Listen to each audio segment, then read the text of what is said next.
Bismillahirrahmanirrahim. Assalamualaikum warahmatullahi wabarakatuh. Salam semangat untuk kita semua. Perkenalkan, nama saya Andri Brawijaya, SHIMH, dosen program studi Perbankan Syariah, Fakultas Agama Islam dan Pendidikan Guru, Universitas Juanda Bogor. Pada kesempatan ini, saya akan mendeskripsikan salah satu mata kuliah yang saya ampu pada program studi Perbankan Syariah, yaitu mata kuliah Hukum Perbankan.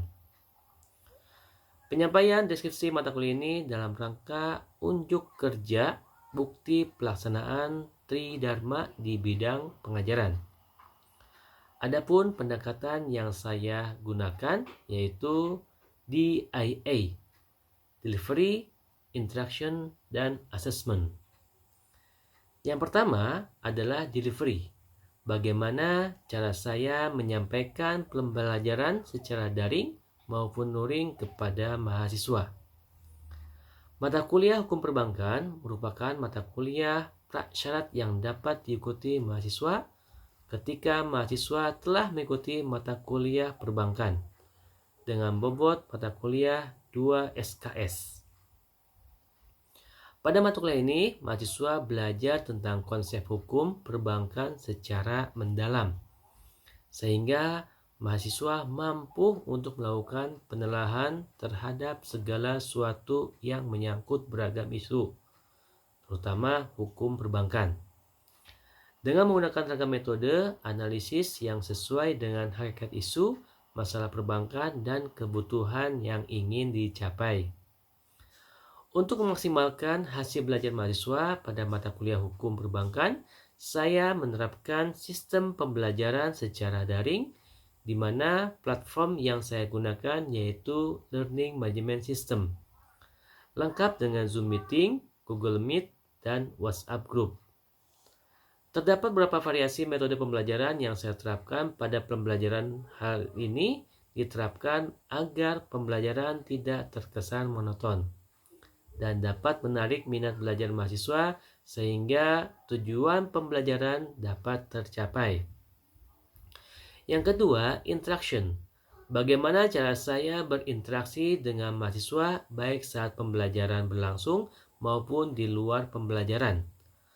Hal pendekatan pembelajaran yang saya gunakan selama pembelajaran berlangsung adalah pendekatan pembelajaran yang berpusat kepada mahasiswa atau yang sering kita dengar yaitu dengan metode student-centered learning. Terakhir, saya akan menjelaskan tentang assessment. Proses bagaimana cara saya melakukan penilaian terhadap hasil kerja mahasiswa. Prinsip penilaian saya terapkan yaitu bersifat edukatif, autentik, objektif, akuntabel, dan transparan.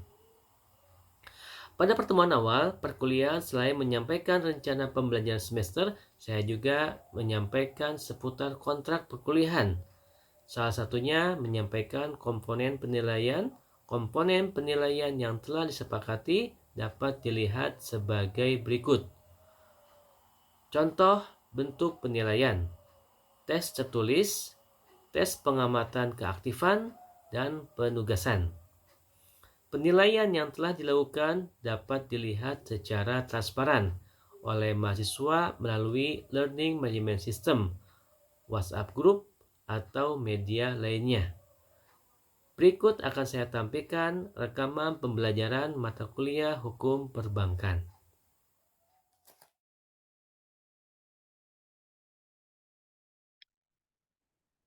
Bismillahirrahmanirrahim. Assalamualaikum warahmatullahi wabarakatuh.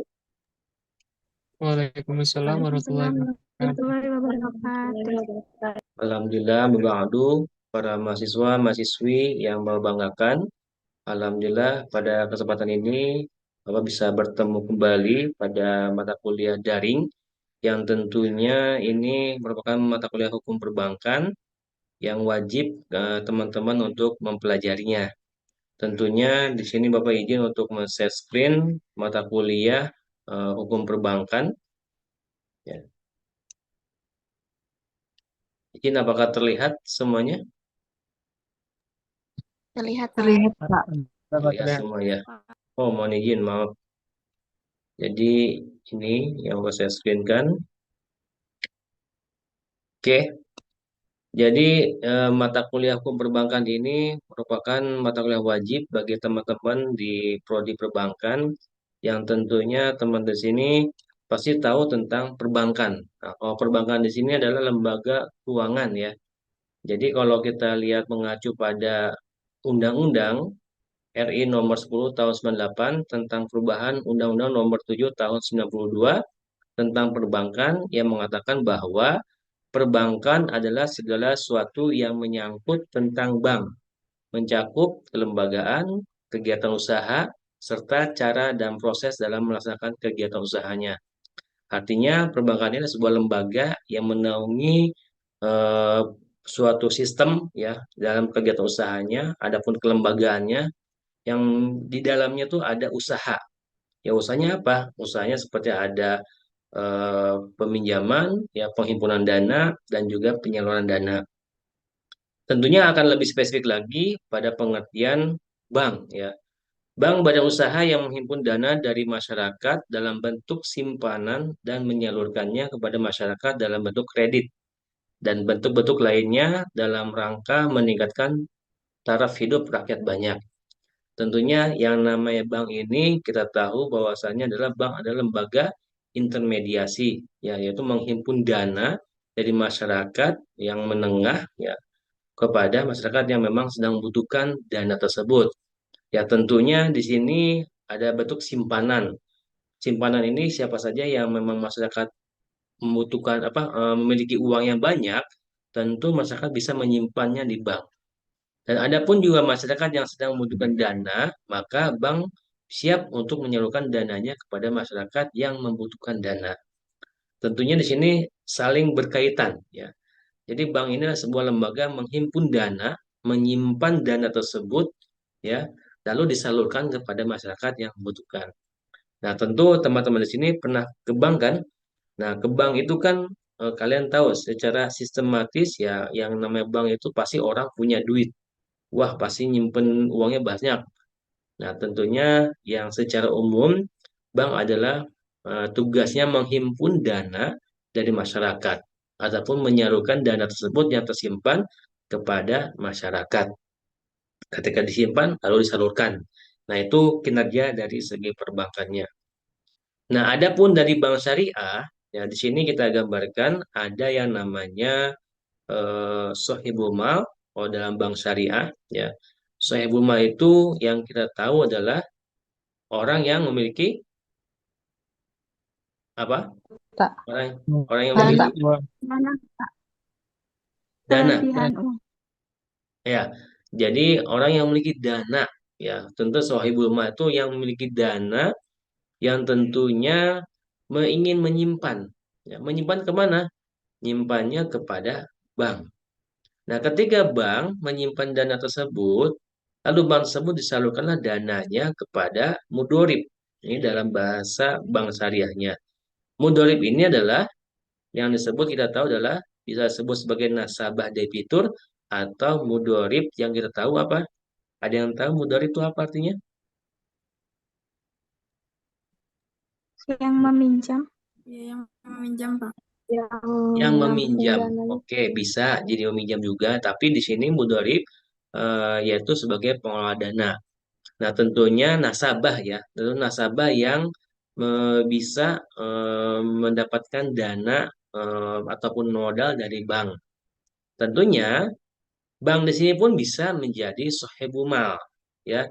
Jadi sohebumal di sini yaitu bisa menyimpan ya ataupun bisa menyalurkan. Nah, jadi dia kalau bank ini dia dua makna ya, bisa sebagai sohebumal, bisa sebagai mudorib. Nah, kalau sohibul mal berarti dia yang punya uang. Kalau dia sebagai mudorib, berarti dia sebagai pengelola bank. Pengelola bank dari siapa? Dari sohibul mal yang menyimpan uang dari nasabah kepada bank. Tentu sohibul mal ini yang punya uang akan dikelola oleh mudorib.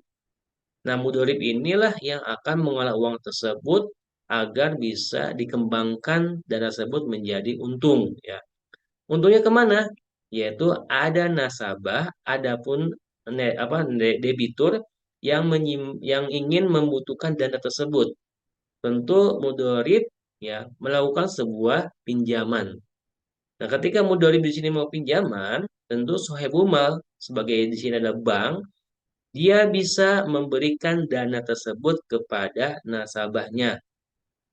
Jadi di sini dia bisa sebagai sohibul mal.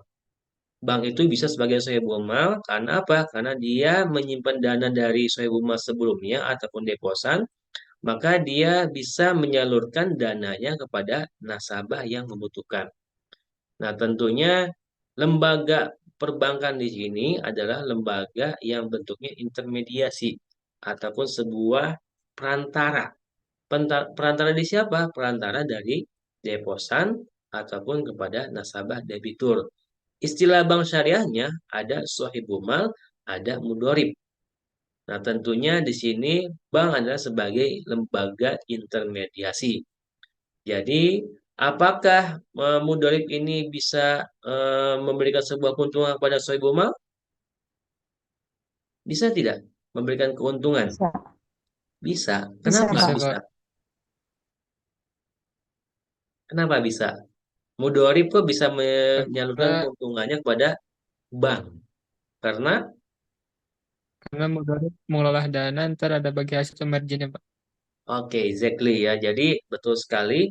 Mudorib di sini yang tadinya karena butuh untuk modal, modalnya dikelola untuk usahanya.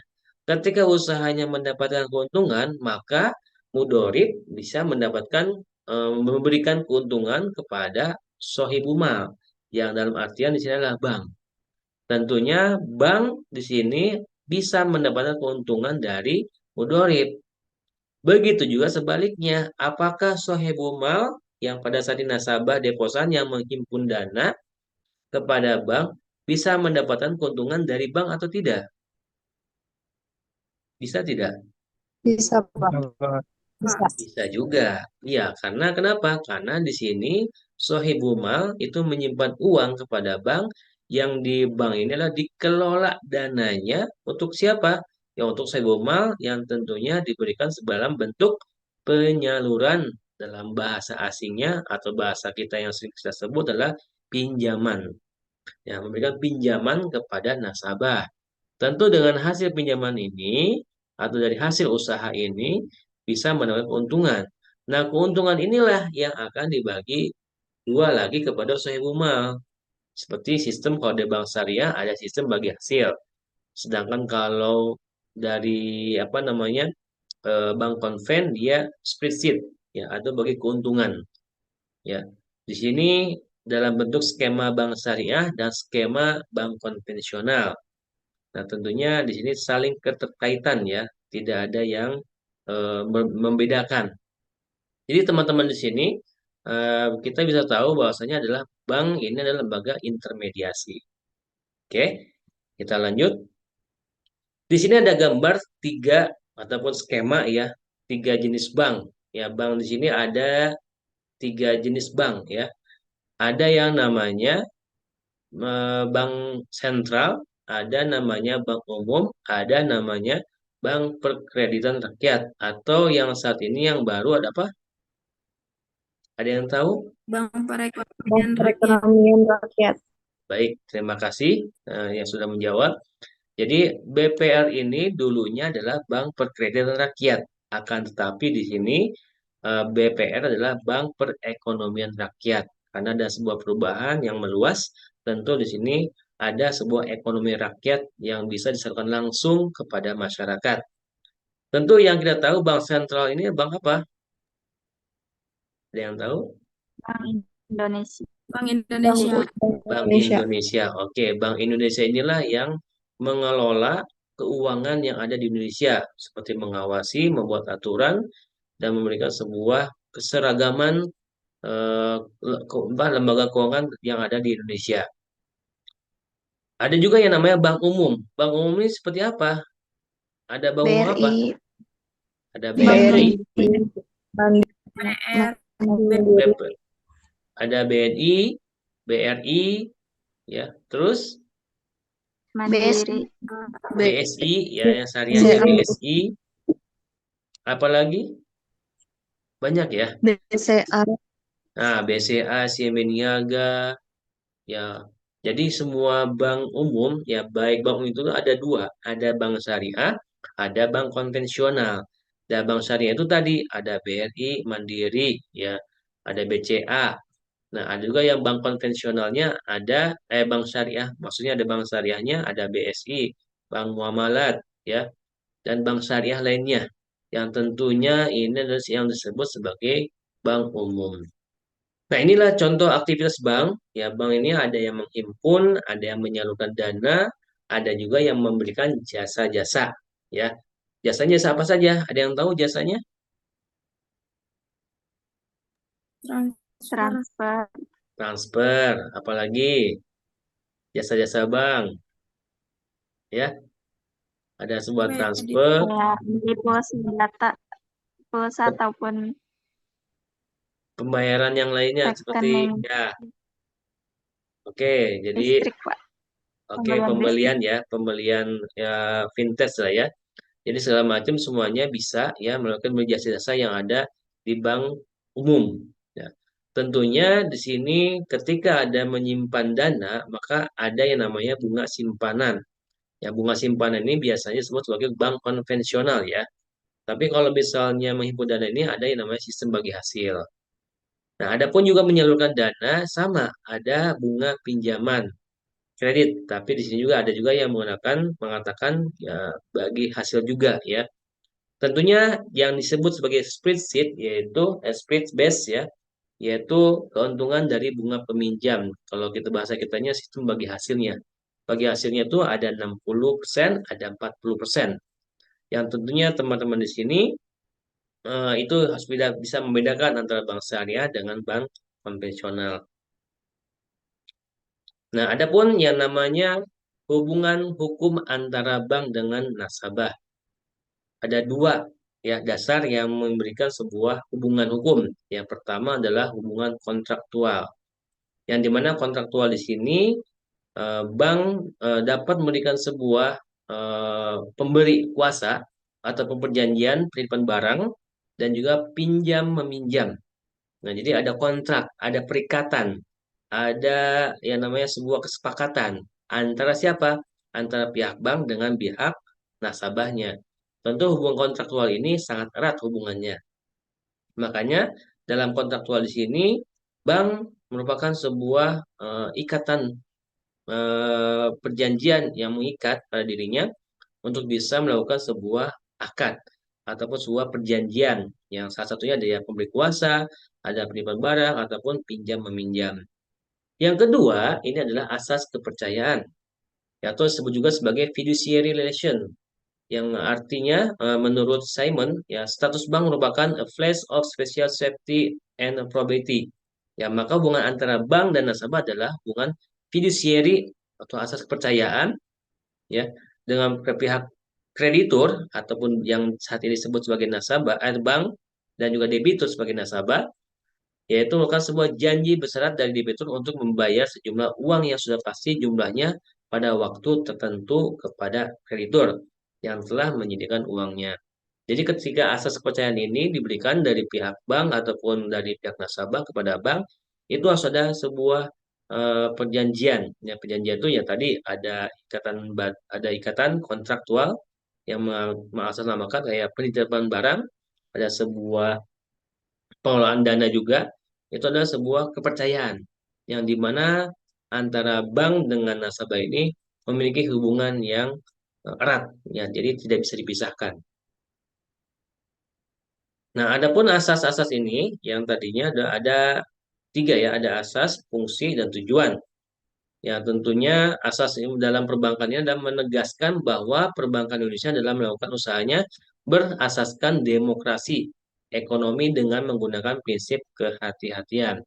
Tentunya dalam perbankan ini kita tidak secara serta-merta, secara cuma-cuma bahwasanya yang namanya peminjaman, penitipan, penghimpunan dana itu semuanya dengan dasar sifat kehati-hatian. Yang kedua yaitu fungsi, yaitu sebagai menghimpun dan juga menyalurkan dana masyarakat. Yang namanya fungsi di sinilah yaitu adalah menghimpun, menyimpan, ya, menyalurkan atau memberikan sebuah pinjaman dari mana? Dari dana masyarakat ke masyarakat lagi. Yang tentunya untuk meningkatkan taraf ekonomi masyarakat yang ada di lingkungan sekitarnya. Yang ketiga yaitu tujuan. Menunjang pelaksanaan pembangunan nasional dalam rangka meningkatkan pemerataan, pertumbuhan ekonomi, dan stabilitas nasional ke arah peningkatan kesejahteraan rakyat banyak.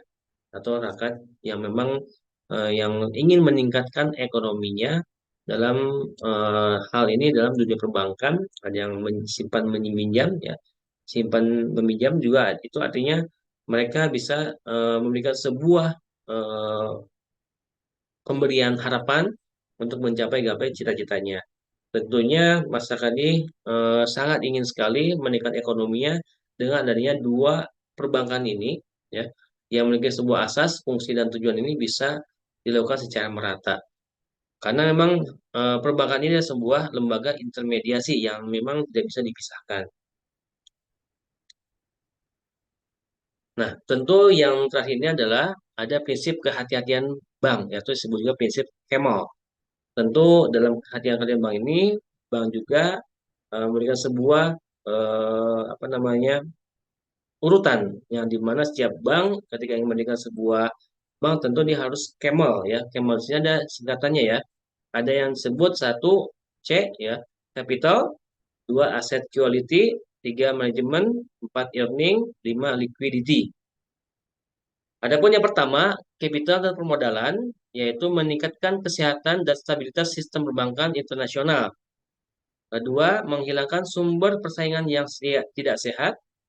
Ketiga, menilai kewajaran tingkat modal dalam memenuhi fungsi bank, lokal, capital adequacy ratio. Yang tentunya ini adalah sebuah modal yang memang betul-betul harus sehat. Tidak boleh bank itu tidak sehat. Kalau misalnya bank tidak punya dana atau sama sekali tidak punya aset, ya, tentu modal bank ini mungkin akan menjadi satu patokan utama. Bank ini sebetulnya tidak sehat kalau dia tidak punya modal. Ya, tentunya modal ini sangat penting dalam menjalankan sebuah operasional di perbankan. Yang kedua, itu ada aset quality atau disebut juga sebagai harta, yaitu bank wajib membentuk cadangan untuk menutup risiko dari adanya kemungkinan kerugian. Yang ketiga, ada pendapatan atau earning.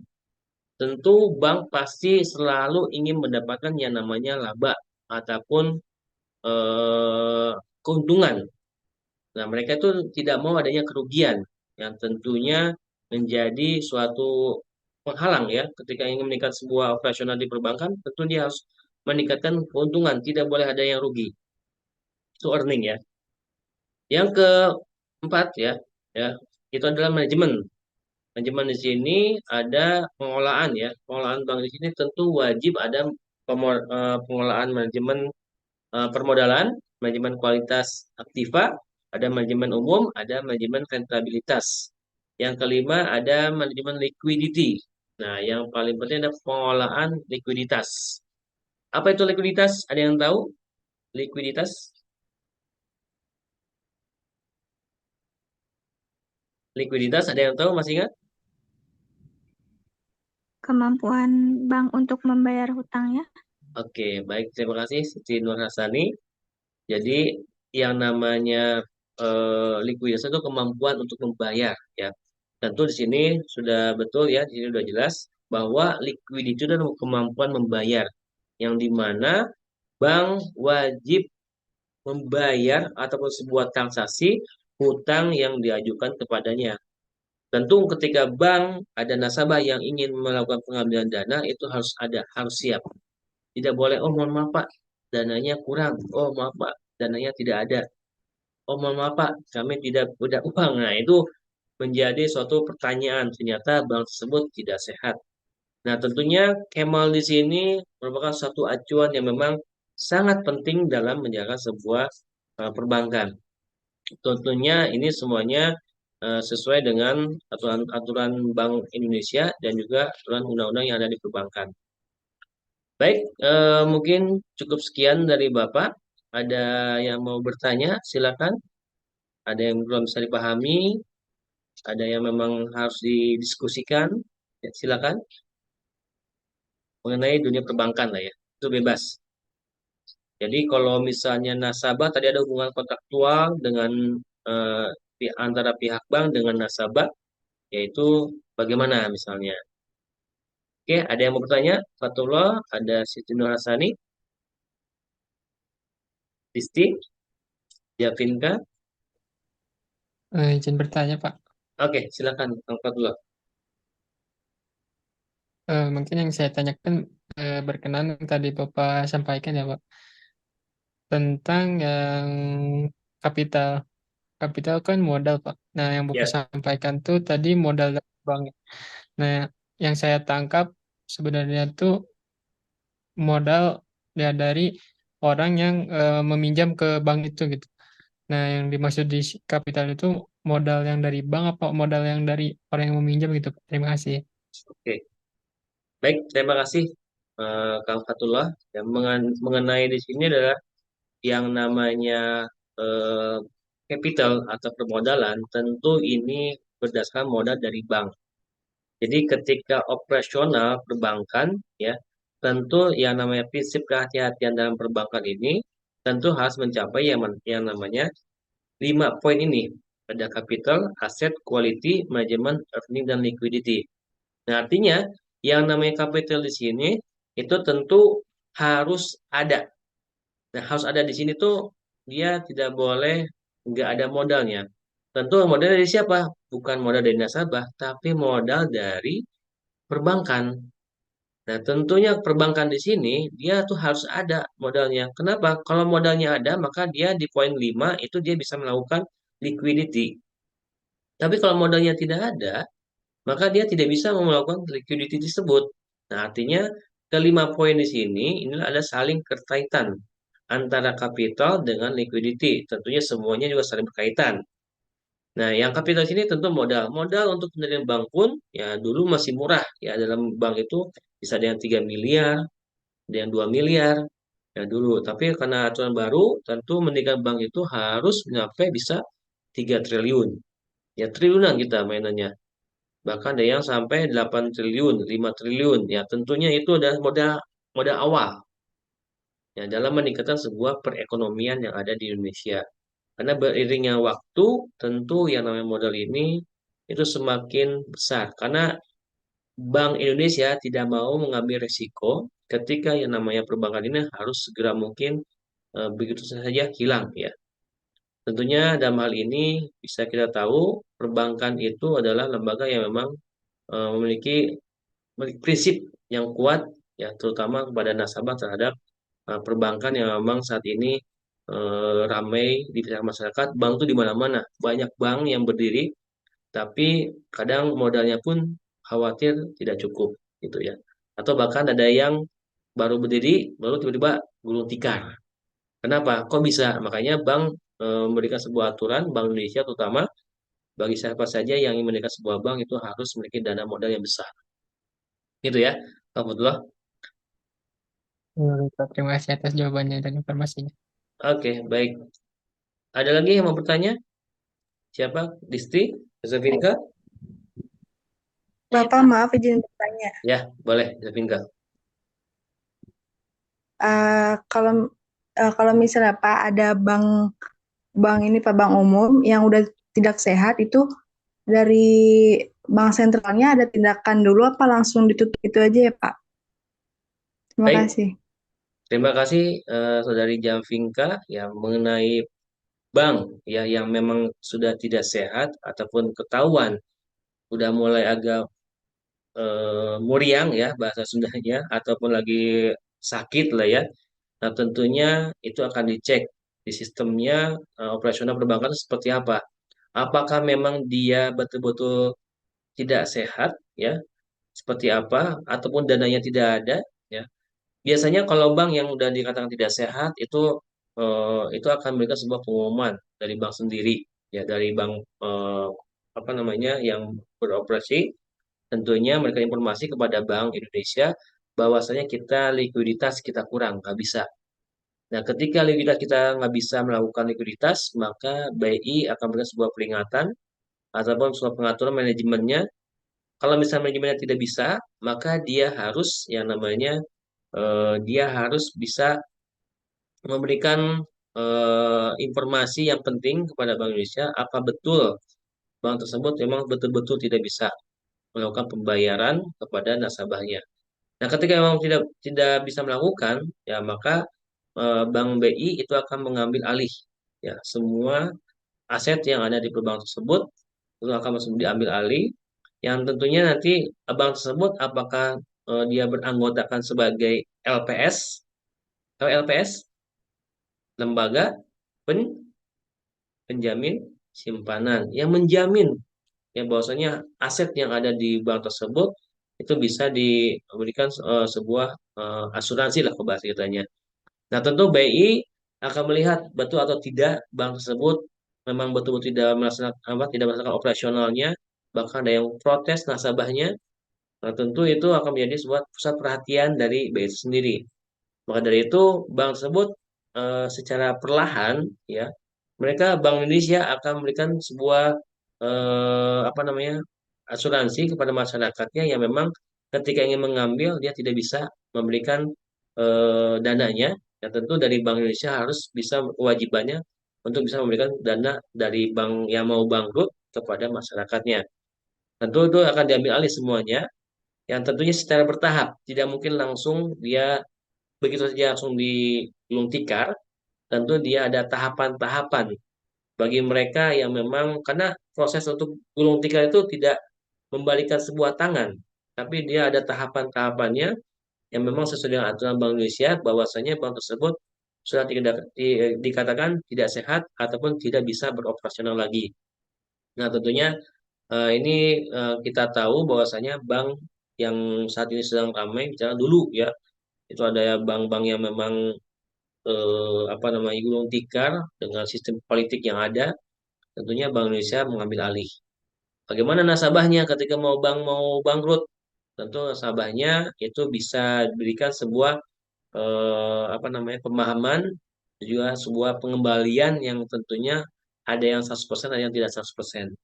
Dan tentunya ada kebijakan bank yang memang dapat memberikan sebuah pemahaman kepada nasabahnya. Baik, mungkin waktu sudah cukup ya karena mengingat waktunya memang udah agak minim. Jadi saya cukupkan sekian untuk pertemuan ini. Kita tutup pertemuan ini ya.